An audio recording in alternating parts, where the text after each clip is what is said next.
Meghan Markle performs for the cameras yet again. It's not a good sign. You would imagine that celebrities would be crawling, so excited about being associated with royals in some way, shape, or form, but that just wasn't the case. As the lights went low and the film began, roughly 150 unoccupied seats scattered throughout the theater. Meghan Markle showed up to support a documentary about young girls selling cookies, and somehow, this became the center of conspiracy theories, political accusations, and viral outrage that spread across every corner of social media. Children learning teamwork became exploitation, a childhood memory became fabricated lies, and a simple film festival appearance became evidence of a calculated PR scheme. But here's what nobody seems to be asking. What if absolutely none of that is true? What if this entire controversy is built on speculation, assumption, and the fact that Meghan Markle could literally sneeze and half the internet would claim she's sending coded messages to secret operatives? Today, we're cutting through the noise. We're separating verified facts from viral fiction, and we're going to answer the one question that actually matters. What really happened at Sundance? Stay with me, because this story is wilder than you think. And the truth? The truth is a lot simpler than the conspiracy theorists want you to believe.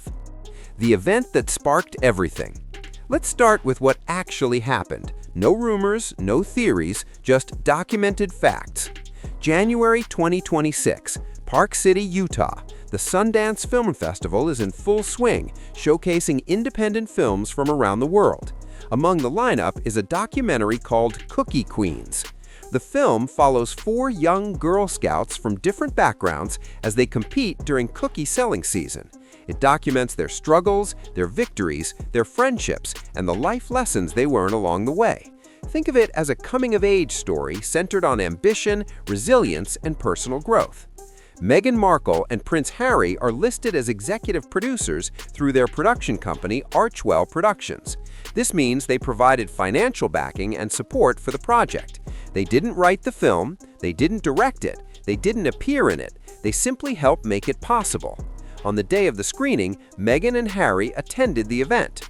Meghan gave a brief introduction, sharing that she had been a Girl Scout as a child and that her mother had served as her troop leader. She expressed why the documentary resonated with her personally and why she wanted to support it. The screening happened, the audience watched the film, people applauded, and that should have been the end of the story. Except it wasn't, because within hours, social media exploded. The accusations start flying. Let's break down exactly what people started claiming, and I mean immediately after news of the appearance went public. Accusation number 1. This was a staged PR move designed to repair Meghan's image. Critics argued that Meghan's team orchestrated the entire Sundance appearance as a calculated attempt to rebrand her as wholesome, charitable, and connected to everyday American values. Some even claimed prominent PR firms were behind the strategy, citing unnamed sources and unverified reports. But here's the problem. There's zero evidence to support this. No credible news outlet reported that this was a coordinated publicity stunt. No PR firm went on record confirming involvement. No insider sources provided verifiable information suggesting orchestration. What we have is an appearance at a film festival for a documentary they helped produce, which is literally what executive producers do. Accusation number 2. Meghan is exploiting children for attention. This one spread fast. The argument was that Meghan used the Girl Scouts in the documentary as props to generate positive headlines and distract from other controversies. Some critics claimed the children were being used without understanding the implications of being associated with someone as polarizing as Meghan. Again, no evidence. The filmmakers behind Cookie Queens have not claimed exploitation. The families of the girls in the documentary have not raised concerns. The Girl Scouts organization has not issued any statement condemning the project. This accusation exists purely in the realm of opinion and speculation. Accusation number 3. Meghan lied about being a Girl Scout.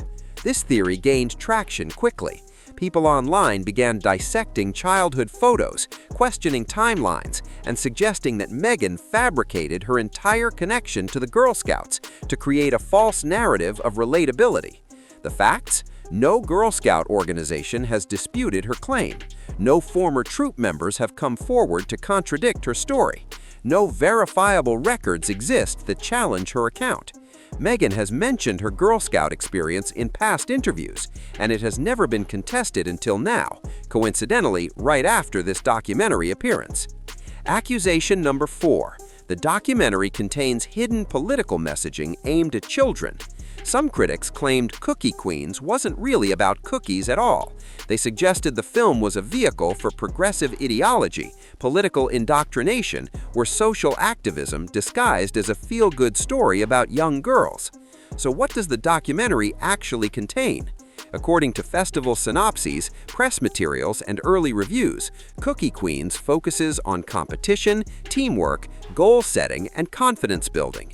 It documents the real experiences of 4 Girl Scouts navigating the pressures of cookie season while dealing with school, family, and friendships. There is no political storyline, there is no activism, there is no ideological agenda embedded in the narrative. It is a documentary about children learning life skills through Girl Scout cookie sales. That's it.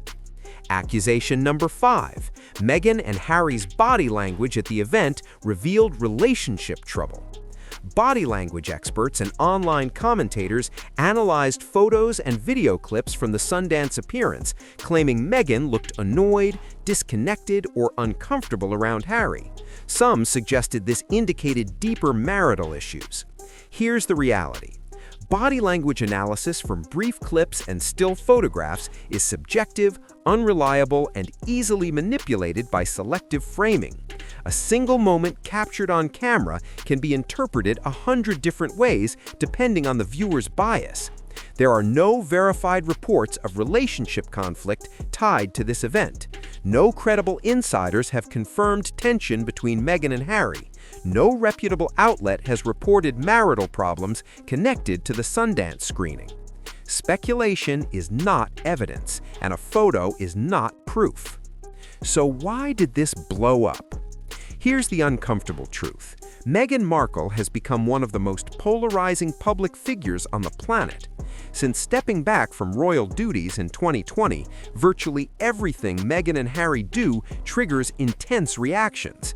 Interviews become scandals, charity initiatives become suspect, business ventures become battlegrounds, and now even a documentary about Girl Scouts becomes controversial, not because of its content, but because of who's associated with it. This isn't entirely unique to Meghan. Plenty of celebrities face intense scrutiny, but the level of polarization surrounding her is extraordinary. For some, she represents empowerment, independence, and breaking free from oppressive institutions. For others, she embodies entitlement, manipulation, and disrespect toward tradition. Public opinion fractured years ago, and now every single thing Meghan does gets filtered through that lens. If you already believe she's calculating and manipulative, then supporting a documentary about children looks like exploitation. If you believe she's unfairly targeted and misunderstood, then the backlash looks like another example of unwarranted hatred. The result? A feedback loop where facts become secondary to narrative. People aren't analyzing what actually happened, they're interpreting events through pre-existing beliefs about who Meghan Markle is. And once that interpretation takes hold, no amount of evidence can change the story. What the documentary is actually about. Let's refocus on what matters, the film itself. Cookie Queens is a documentary that follows 4 young Girl Scouts as they compete to sell the most cookies during the annual selling season. These aren't professional child actors. They're real kids with real lives, real families, and real challenges. The film explores themes like ambition and goal setting. How do young girls learn to set targets and work toward them? Teamwork and communication.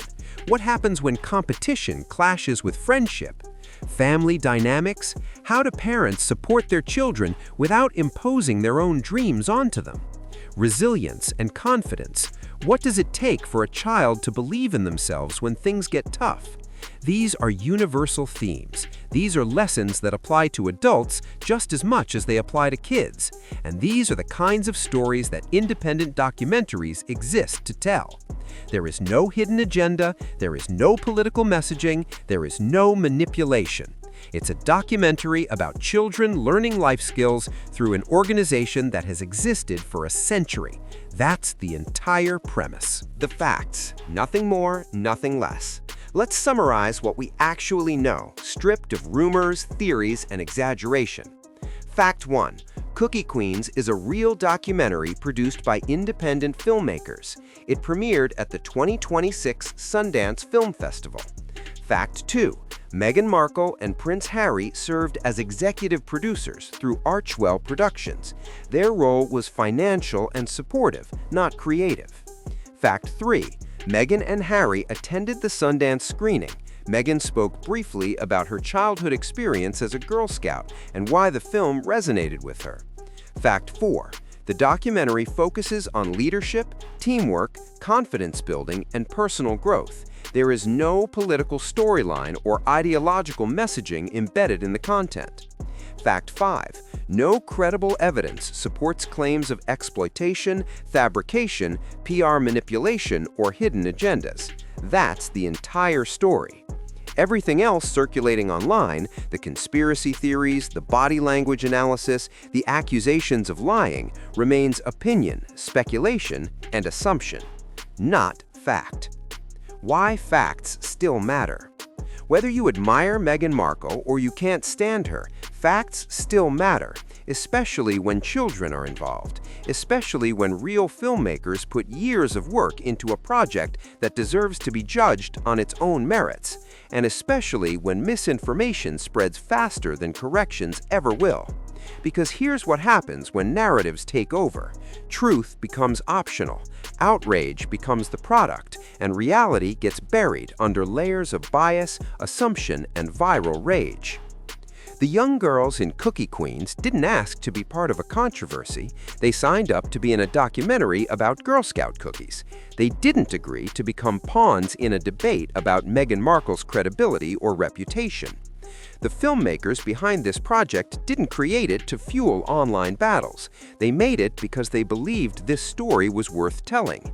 And yet, all of that gets overshadowed because Meghan Markle's name is attached to it. The bigger question. So here's what we're left with. Was this just a harmless documentary appearance blown completely out of proportion by a culture obsessed with controversy? Or do Meghan and Harry now exist in a reality where everything they touch becomes a battlefield, regardless of intent, content, or context? Maybe the answer is both. Maybe the real story here isn't about cookies, Girl Scouts, or Sundance. Maybe the real story is about how we consume information in 2026, how quickly we jump to conclusions, how easily speculation becomes accepted as truth, and how desperate we are for narratives that confirm what we already believe. Because when you strip away all the noise, all the theories, and all the outrage, what you're left with is this. Two famous people supported a documentary about young girls learning confidence and leadership. That's it. That's the whole story. Everything else? That's on us. Drop your thoughts in the comments. Do you think this controversy is justified, or has it been blown out of proportion? Do Meghan and Harry deserve the scrutiny they receive, or are they being unfairly targeted no matter what they do?